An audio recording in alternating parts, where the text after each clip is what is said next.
Olá, meus nobres, que a graça de Deus possa te alcançar em nome de Jesus. Estamos encerrando essa nossa maratona, cujo tema é o verdadeiro obreiro de valor. A gente aprendeu ou discorreu sobre temas extraordinários, temas doutrinários, sobre o posicionamento de um verdadeiro obreiro de valor ou então o mau posicionamento de um obreiro desqualificado para a função. E eu quero tratar hoje sobre quem é o maior no reino dos céus. O verdadeiro obreiro de valor versus quem é o maior no reino dos céus. Mas para que você entenda isso, você precisa entender na ótica dos três evangelistas justamente essa disputa que houve entre os apóstolos. Os apóstolos, irmãos, eles eram semelhantes a nós, homens como nós. Perfeição, ela é algo processual, maturidade é algo processual na vida de um obreiro. Ninguém que se converta a Jesus, que se converte a Jesus ontem, já atinja a maturidade, o ápice da maturidade, da perfeição já hoje. A maturidade ela vai acontecendo de forma processual na vida de um obreiro. E esta deficiência, essa disputa no meio dos apóstolos nos mostra algo que precisa ser trabalhado principalmente no nosso meio, né?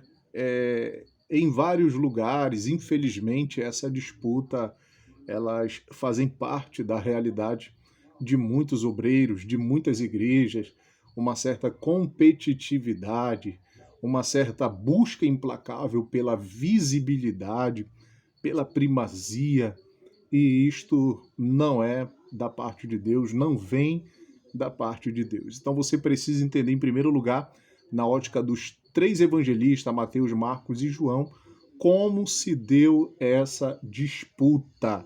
Na ótica do evangelista Mateus, no capítulo 18, quero que você me acompanhe lá, Mateus capítulo 18, ele escreve da seguinte forma no versículo 1: naquela mesma hora chegaram os discípulos ao pé de Jesus, dizendo: quem é o maior no reino dos céus?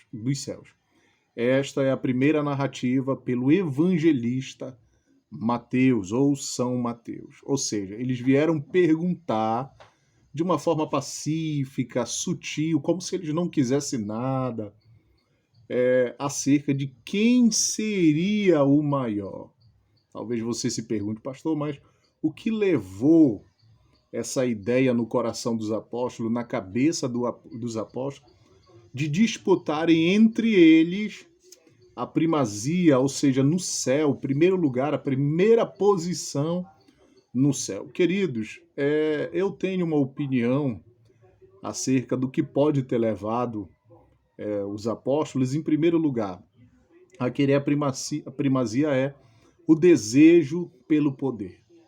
O ser humano, infelizmente, ele carrega isso no coração dele, essa sede pelo poder, esse desejo pelo poder.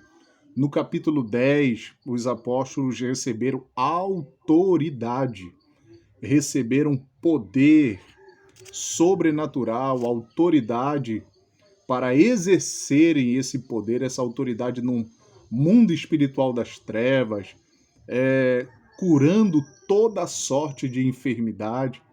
E quem não sabe lidar com isso, com o peso de uma responsabilidade como essa, com o peso de uma autoridade como essa, infelizmente acaba deixando com que o seu coração se eleve, como se elevou o coração de Satanás, como está registrado em Isaías, no capítulo 14. Então, eu acredito que por eles serem cheios, terem experimentado em suas veias, na sua alma, nas suas vidas, o poder que nunca tinham experimentado, porque tudo aquilo era novo, isto infelizmente acabou mexendo com o coração, com a mente desses apóstolos. Então, na primeira visão, na ótica de São Mateus, capítulo 18, verso 1, Eles chegaram de forma sutil, como se não quisesse nada, perguntando ao mestre quem seria o maior no reino dos céus. Agora, na ótica de Marcos, no capítulo de número 9, quero que você me acompanhe, no versículo de número 33, olha como Marcos descreve. E chegou a Cafarnaum, entrando em casa, perguntou-lhe o que estáveis vós discutindo pelo caminho. Em Mateus 18, verso 1, eles vieram sutilmente, como se não quisessem nada, perguntar quem era o maior no reino dos céus. Agora, em Marcos, no capítulo 9, e no versículo 33, Marcos já registra dizendo que houve uma discussão enquanto eles estavam caminhando. O líder sempre caminha à frente. Jesus sempre caminhou à frente. Por isso que em Mateus capítulo de número 16, quando ele lança o primeiro convite, o segundo convite, para quem quiser se tornar um dos seus seguidores, ele disse: quem quiser vir após mim, ou seja, o líder sempre liderou à frente.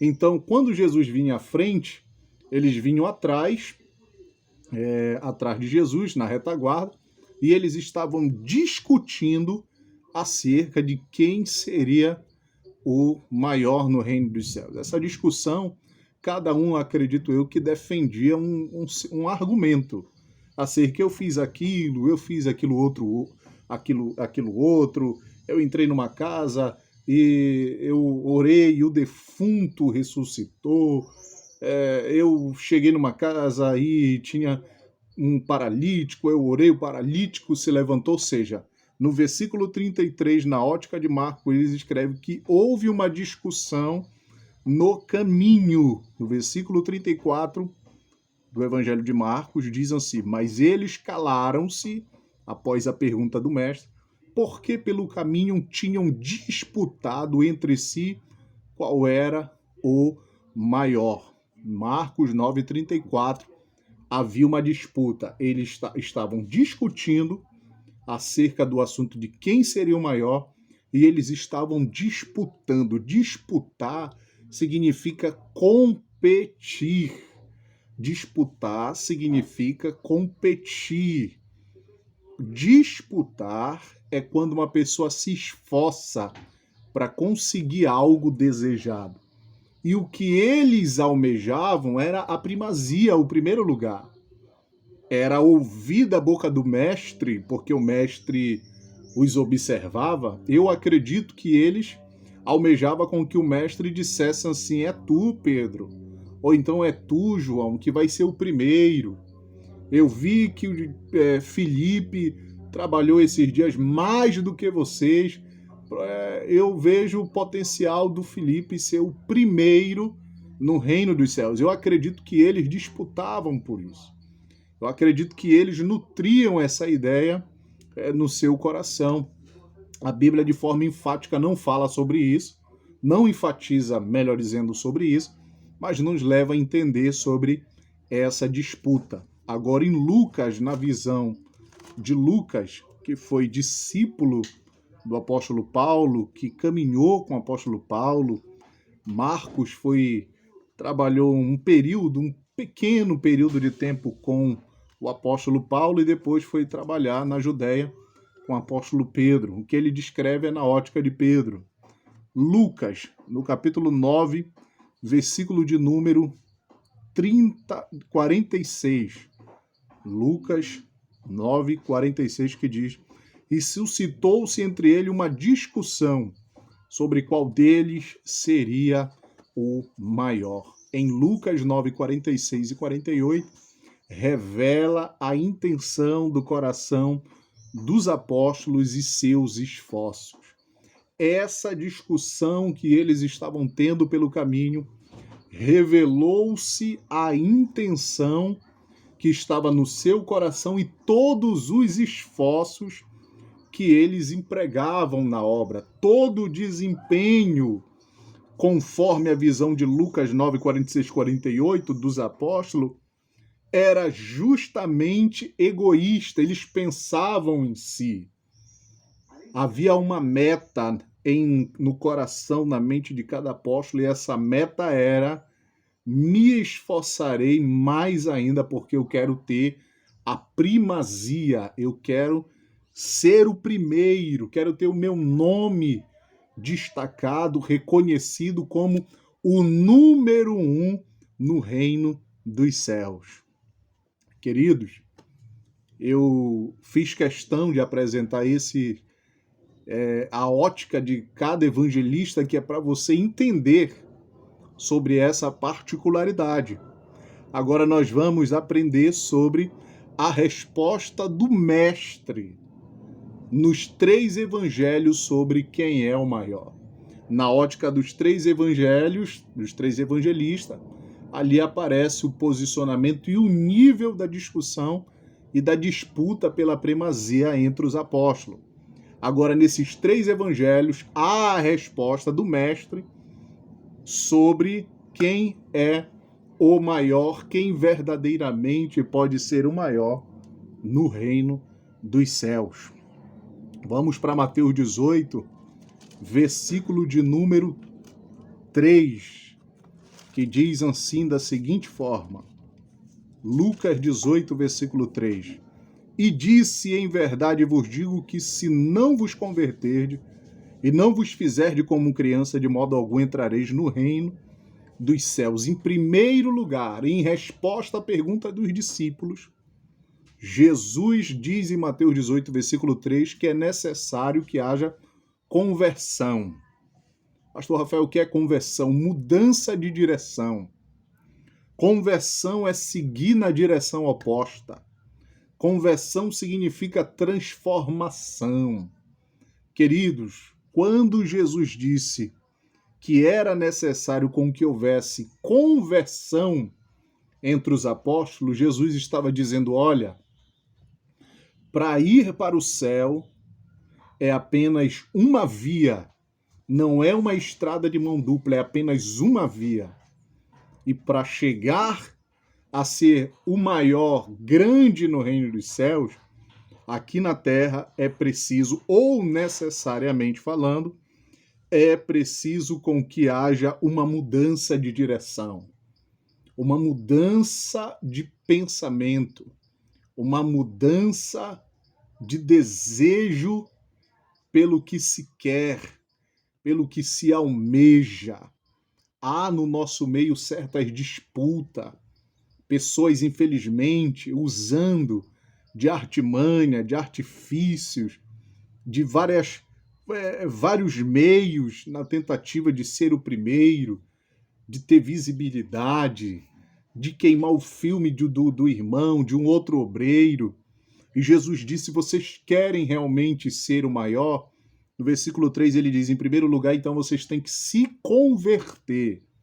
Ou seja, na terra, enquanto nós estamos aqui, existe uma via de mão dupla, onde a igreja caminha na contramão dos valores ou hierarquicamente dos valores do mundo. Ou seja, na via que leva para o céu, ou seja, os obreiros devem ter o coração transformado. Não podem ter ambição no seu coração de querer ser o primeiro, de exercer as maiores funções e ter reconhecimento através disso. No mundo, quem é o maior é aquele que é maior mesmo. No mundo, o grande é aquele que é grande. É aquele que é diplomado, é aquele que tem um anel no dedo, é aquele que tem bagagem, aquele que tem bala na agulha, reconhecimento, status, visibilidade, uma certa quantidade de seguidores. Esses são os maiorais da terra. Mas Jesus estava dizendo que para sermos grandes, na visão do evangelista, São Mateus no capítulo 18, é preciso uma conversão, ou seja, uma mudança de direção, uma mudança de direção, seguindo na direção oposta. Ainda no versículo de número 3, glória a Deus, ele diz que tem que haver mudança de direção. E ele diz que nós devemos nos tornar uma criança.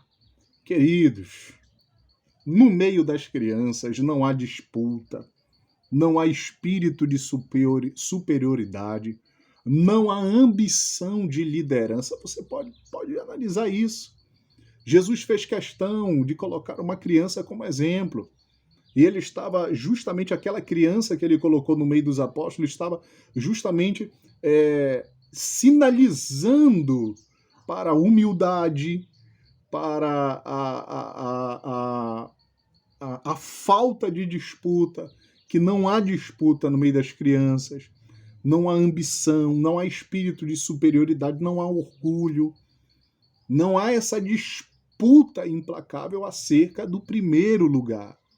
Então, na ótica de São Mateus, no capítulo 18, Jesus disse que tem que haver conversão e devemos também nos tornar como uma criança. Ou seja, novo nascimento, conforme está em João, capítulo 3, versículo 3, 2 Coríntios, capítulo 5, versículo 17, diz que aquele que está em Cristo Jesus, nova criatura é, as coisas velhas são passadas, eis que tudo se fez novo. Antigamente, talvez você disputava no videogame, no futebol, na escola, tudo, brigava pelo primeiro lugar, pelo poder. Mas agora, com Cristo é diferente.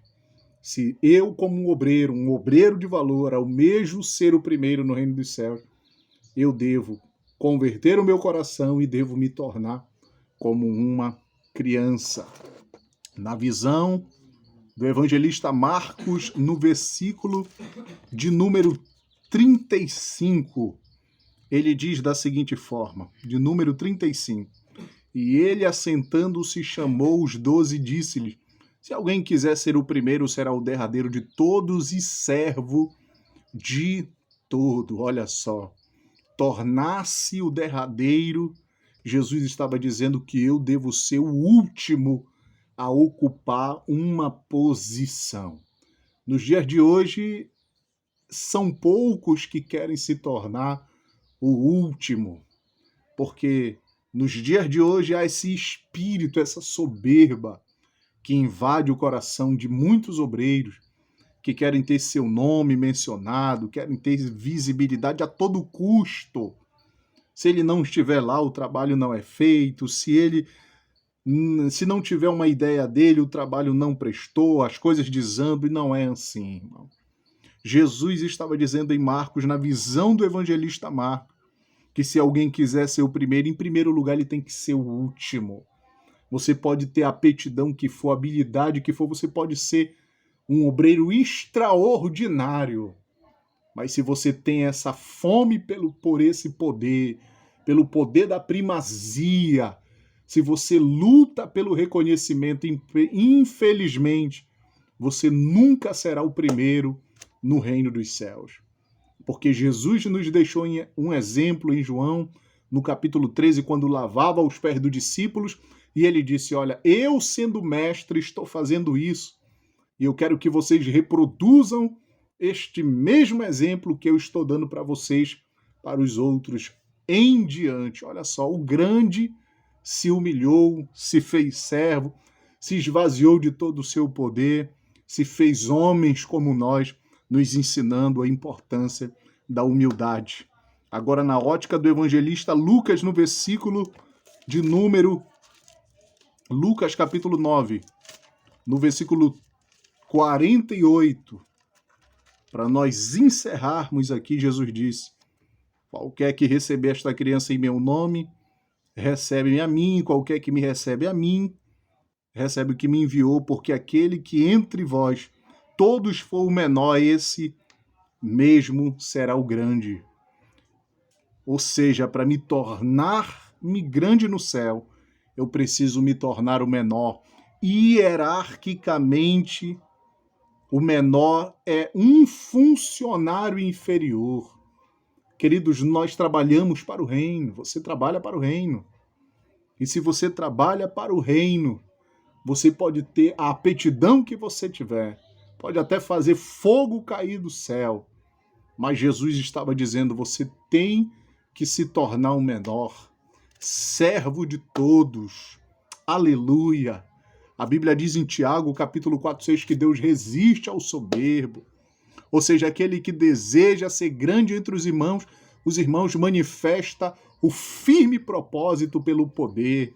Tem gente que briga no nosso meio, nos nossos dias na igreja, pelo poder e pelo reconhecimento. O obreiro deve se policiar da soberba para não fracassar, como disse Paulo em 1 Timóteo 3,8, para que não seja neófito, que ensoberbecendo-se não caia na condenação do diabo. Essa foi a condenação do diabo, de ser abatido por conta da sua soberba, da sua ambição pelo poder e da superioridade. Eu espero que você tenha gostado, que Deus te abençoe, compartilhe com mais pessoas e que Deus possa honrar o trabalho das tuas mãos, que Deus possa ser com você nesta obra. E nós aqui fechamos esse quadro, essa maratona cujo tema foi o verdadeiro obreiro de valor. E nós aprendemos na ótica dos 3 evangelistas a pergunta feita pelos apóstolos e a resposta dada pelo mestre aos apóstolos na visão dos 3 evangelistas.